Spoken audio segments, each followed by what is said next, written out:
Salut, salut. Eh ben, on refait la vidéo parce que j'ai eu un petit problème technique. Oui, ça arrive des fois. Et puis, on a eu un petit problème de planning en plus, donc j'ai commencé à annoncer des trucs qui n'étaient pas justes alors que c'était hier, mais en fait c'est demain. Donc, bon jeudi, voilà, c'est le mix entre le jeudi, le mercredi et le vendredi, c'est au milieu. Ça tombe bien, puisque plus personne sait vraiment quel jour on est en vrai.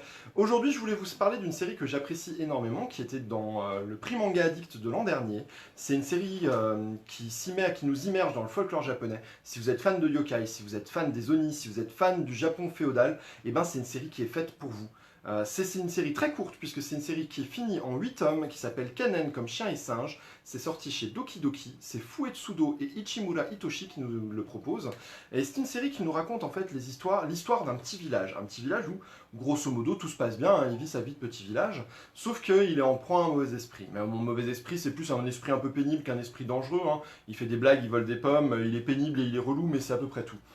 Jusqu'au jour où, sur la porte du chef du village, il y a un message qui est affiché, sur lequel il est écrit qu'il faut lui livrer à cet esprit une jeune fille vierge, sinon il va leur mettre la misère.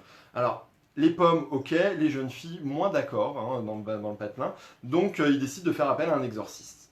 L'exorciste se présente à eux, c'est un moine, il est accompagné d'un reiken, un chien magique, puisque dans le folklore japonais, les chiens ont des pouvoirs particuliers qui permettent de chasser les esprits maléfiques, et il lance le reiken aux trousses de cet esprit machiavélique. Le reiken fait sa petite enquête et se rend assez rapidement compte que, plus que un esprit maléfique, c'est un esprit teubé en fait. Puisque c'est pas du tout un démon, c'est pas du tout un esprit du mal, c'est un Kakuen. Les Kakuen sont ces hommes singes, un petit peu comme Goku dans Dragon Ball, et qui a 15 ans. Et à qui on a grossièrement dit, ben voilà, t'es un Kakuen, t'es grand maintenant, si tu veux qu'on te traite comme un adulte, il va te falloir trouver une épouse. Le problème, c'est que les Kakuen n'ont que des petits garçons. Donc si un Kakuen veut épouser une femme ou trouver une épouse, eh ben, il doit la trouver parmi les humains. Et lui, du haut de son génie d'adolescent de 15 ans, hein, parce que ne nous leurrons pas, les garçons de 15 ans, on est tous des flèches de ouf. Le problème, c'est qu'on reste des flèches de ouf toute notre vie.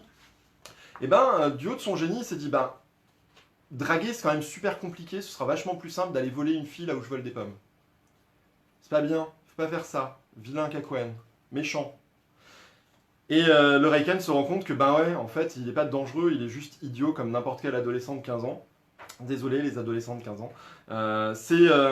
Mais il y a une espèce d'amitié un peu improbable qui va se nouer entre les deux. D'ailleurs, le sous-titre, c'est comme chien et comme chien et singe, parce que dans le folklore japonais, les chiens et les singes ne s'entendent pas. C'est l'équivalent du chien et du chat chez nous.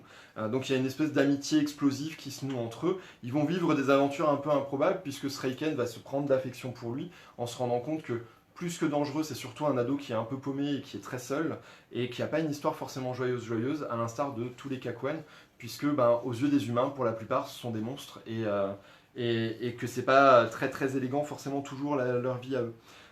Et on va se balader en fait dans le quotidien de ces créatures mythologiques et dans le quotidien de ces esprits et de cette forêt un peu magique avec toute cette ambiance folklore japonais.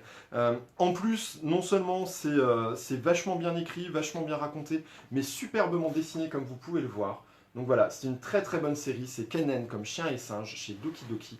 C'est en 8 tomes et je vous le conseille chaleureusement. Sinon, j'espère que vous êtes tous en pleine forme et je vous retrouve demain 1er mai. J'allais dire on ne travaille pas, mais en fait on n'est pas beaucoup à travailler en ce moment. Bon courage à ceux qui bossent et puis bonne télé Netflix à ceux qui bossent pas. Hein, voilà, qu'est-ce que je vous dise d'autre? Je vous fais de gros bisous et je vous souhaite une bonne après-midi. Ciao ciao.